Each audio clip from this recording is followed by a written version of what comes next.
Channel opening YouTube channel open మీరే కదన్నా మాకు అందరు కాదర్శం తయారు కావాలి మీరు జల్దిన లేట్ అయిపోయా ఇంకా ఎవరి ఛానల్ అట్లా ముందరా సృష్టించి తెలుగు రాష్ట్రాలకు ఒక ఆదర్శం నిలిచారు కదన్న మీరు కేసీఆర్ ఏమంటుంది చూసినావా నిన్న మేము 10 ఏళ్ళ పోలీసు వాళ్ళని వాడుకుని ఉంటే ఇలా తిరిగేటోళ్ళ కాంగ్రెస్ లో అదే మాట్లాడుకుంటారు మిమ్మల్ని జైల్లో పెట్టి ఆ ఉసురు దాకిపోయింది government media Telugu royal media Telugu సమాజ హితం మా నీదేనా అచ్చా నీదేనా కంగ్రాట్స్ పట్టు చలో రాయల్ మీడియా తెలుగు ప్రజాహితం మా అభిమతం అని చెప్పి మరి నువ్వు యూట్యూబ్ ఛానల్ పెట్టింది సూరి దొరలతో ఏమన్నా అంటే ఓన్లీ బీసీ ప్లాట్ఫామ్ ఏర్పాటు చేస్తున్నావు అచ్చా దొరలతో యుద్ధం ఉంటుంది కానీ okay congrats thank you so much అయితే మీ ఇద్దరు ఉండరు జర పని ఉంది ఓకే మీ వాళ్ళని పంపించే రైట్గా ముఖ్యమంత్రి గారు ఏమంటున్నారు మాజీ ముఖ్యమంత్రి గారు ఒకసారి మేము ఉన్నాడు కనుక పోలీసులు ఇలా చేసే దౌర్జన్యాలు పోలీసుతో చేయిస్తే ఈ కాంగ్రెస్ వాడు ఒక్కడు మిగులు తల్లి రాష్ట్రంలో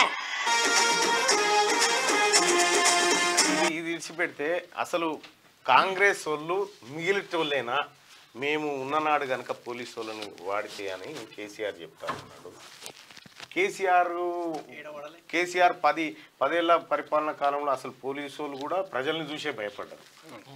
మనకు ధర్నా చౌకులు ఉండే పబ్లిక్ అని భయపడేటోళ్ళు ఆ పరిస్థితి ఉండే. కేసీఆర్ 10 ఏళ్లలో ఏ పోలీసు వాళ్ళని వాడలేదు, ఎవరిని అరెస్టులు చేయలేదు, ఏమీ చేయలేదు. ఇది ఇగో ఇవన్నీ నాయే పోలీసు వాళ్ళనే వాడాలట. నాకు వాస్తవానికి నేను నోరు బయట పెట్టొద్దు అనుకుంటా, ఇక నువ్వేమో అని ఇట్లా చేస్తావు.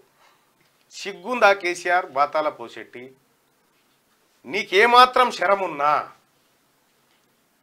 నువ్వు వాడిన పోలీసు వ్యవస్థను, నువ్వు వాడినంత దుర్మార్గమైన వ్యవస్థను ఇంకెవడు వాడలే. ఎన్ని కేసులు? 72 కేసులు పెడతావు నా మీద. అటెంప్ట్ మా మీద దాడి చేసి మా మీద అటెంప్ట్ మర్డర్ కేసులు పెట్టినావు. సిగ్గుందా కేసీఆర్? నిన్న మాట్లాడుతా ఉన్నావు, నా పేరు చెప్పడానికి కూడా నీకు ఉత్సాహపడుతుంది కాబట్టి అంటా ఉన్నావు కదా, 10 ఏళ్ల పాటు నన్ను సోషల్ మీడియాలో పెట్టుకొని అన్నాడు అది ఇదని. బిడ్డ నేను జైలుకు పోతే చిన్న చిన్న పిల్లలు, నా పిల్లలు వాళ్ళు ఎట్లా ఏడ్చిర్రు, వాళ్ళు ఎన్ని రోజులు అవస్థపడ్డారు. నీ బిడ్డ సిబిఐ నోటీస్ ఇస్తే నీ గుండె తల్లడిల్లిపోతుంది చూడు. మరి నా బిడ్డలకు నన్ను దూరం చేసి నన్ను జైల్లో పెట్టినావు కదా, 100 రోజుల పాటు జైల్లో పెట్టినావు కదా, ఎట్లా ఊకుంటారు అనుకున్నావు కేసీఆర్? తీన్మార్మలన చేసింది ఏందా? నీ ఆస్తి గుంజుక తిననా, నీ సొమ్మేమన్నా గుంజుక తిననా? నువ్వు చేసిన కార్యక్రమాన్ని బయట పెట్టినా, నువ్వు చేసిన తప్పును ప్రజలకు చెప్పినా. నీకు ఇప్పుడు అర్థమైంది ఏమని? అరే ఇవి దవాఖాన్లు కాదు కట్టాల్సింది, యూట్యూబ్ ఛానళ్ళు పెట్టాల్సిందే అని చెప్పి అని అనుకుంటున్నావు. నీ పిచ్చేసాం కానీ నీకు ఎవడు సలహా ఇస్తాడో ఆ శకం అయిపోయింది ఎప్పుడో. ఇప్పుడు నెక్స్ట్ లెవెల్ ఉంది, ఇప్పుడు నెక్స్ట్ లెవెల్ ఉంది.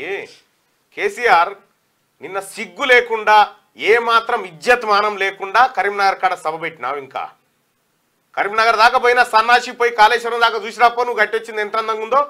నిన్న పిలిపించినావు కదా ఆడికి కరీంనగర్, ఆ కాలేజ్ గ్రౌండ్లో పిలిపించినావు కదా. కాలేజ్ గ్రౌండ్లో ఓపెన్ యూనివర్సిటీ ఎగ్జామ్స్ ఉండే. నిన్న ఓపెన్ యూనివర్సిటీ ఎగ్జామ్స్ ఉంటే ఆ ఎగ్జామ్స్ని వాళ్ళని డిస్టర్బ్ చేసుకుంటూ ఈ దుకాణం పెట్టిండు.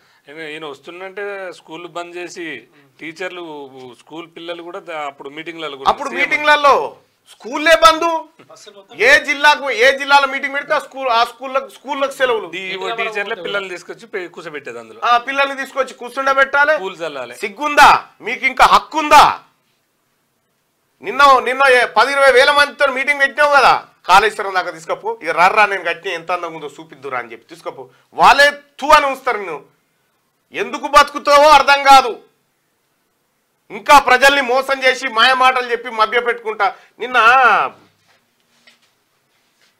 పంపించిరా క్లోజ్ చేయి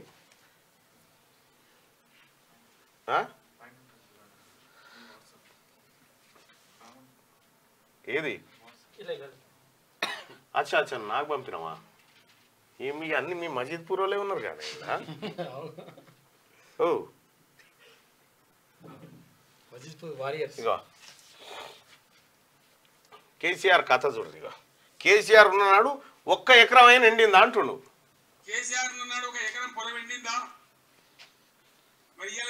మరి కేసీఆర్ ఉన్నాడు ఒక్క ఎకరం పొలం ఎండలేదని చెప్తుంది ఎక్కడి నుంచి తెచ్చినావు చెప్పా నీళ్ళు ఇప్పుడు కేసీఆర్ ఉన్నాడు కదా ఇప్పుడు లేకుండా అయితే లేడుగా కేసీఆర్ ఉన్నాడంటే కేసీఆర్ లేడా ఇప్పుడు మరి ఎకరం ఎందుకు ఎండుతా ఉంది తీసుకుని కొట్టాలి పోయేటప్పుడు మేడిగడ్డకి ఏం చేసిపోయిండో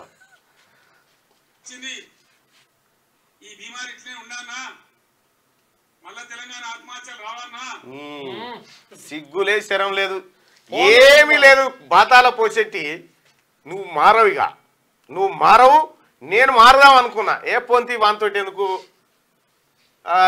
అని ఊకే మాట్లాడితే కూడా హౌలగాని మీద మాట్లాడితే కూడా మన ఇజ్జత్ తక్కువ అని సప్పుడే కూకుందాం అనుకున్నా ఈ ఇంట్లో లేదు అంటే కేసీఆర్ కూడా దీనికి సభకు రావడానికి ఒక రీజన్ ఉందన్న ఇంట్లో ఊకే కుర్చీలో కొట్లాట అవుతుందట ఇంట్లో ఉంటే గొంతు పిసుకు చంపుతారు గొంతు పిసుకుడు కాదు నువ్వు రాము నమస్తే తెలంగాణ పేపర్ లో ఫ్రంట్ పేజ్ లో కవిత ఏమైనా వార్త వస్తుంది జాగృతి రద్దు అంటుంది ఇందిరా పార్క్ ధర్నాలు అంటూ ఒక్క వార్త వస్తలే ఎందుకంటే అవుతుంది పంచి సొంతకం పడి పెట్టుకుంది ఆమె బీఆర్ఎస్ పార్టీ సంబంధం లేకుంటే జాగృతి పేరుతో ధర్నాలు చేస్తున్నా చెప్పి ఆమె కూడా ఓపెన్ స్టేట్మెంట్ ఇస్తుంది మరి నమస్తే తెలంగాణ కనీసం కవర్ చేయాలి కదా ఆమె ధర్నా నమస్తే తెలంగాణనే నమ్మకపోతే ఎవరు నమ్ముతాడు వాళ్ళ ధర్నాన్ని వీళ్ళ డ్రామా అయిపోయింది కాబట్టి ఇంట్లో ఉంటే గొంతు పిసికి దిండి పెట్టి చంపుతారు అని భయానికి పోతుంది లేదు దీని కథ ఏంటంటే ఇప్పుడు వాళ్ళకు ఒక సెటప్ టార్గెట్ కేటీ రామారావు ఏం చేయాలంటే కరీంనగర్లో ఎట్లయినా బోయినపల్లి వినోద్ కుమార్ని గెలిపియాలంటే ఏం చేయాలి అక్కడ ఏదో హడావిడి చేసినట్టు చేయాలి మొత్తం కరీంనగర్ అంతా మారిపోయింది అనేటువంటి పిక్చర్లు యూట్యూబ్ ఛానళ్ళు పెట్టి ఈ పిక్చర్ అంతా మారిపోయిందని చూపించి ఆ తర్వాత సభ పెట్టి ఆ తర్వాత అది పెట్టి ఇవన్నీ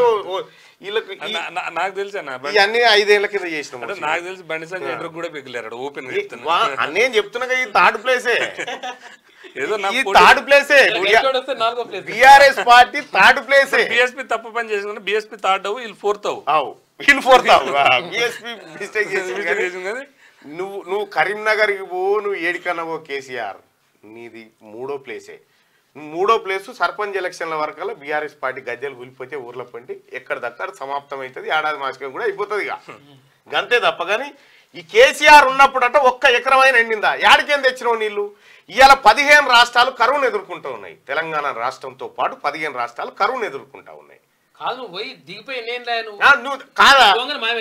నువ్వు నీ అందమైన పాదాలు నీ అద్భుతమైన నీ చరణాలన్నీ తెలంగాణ నేల మీదనే ఉన్నాయి కదా ఏవి నీళ్ళేవి అంటే కేసీఆర్ కనుక తీసుకుపోయి జైలు ఎత్తే పడతాయి ఎటు చెప్పు మరి ఆ మంత్రం చెప్తే ఆ పని చేద్దాం.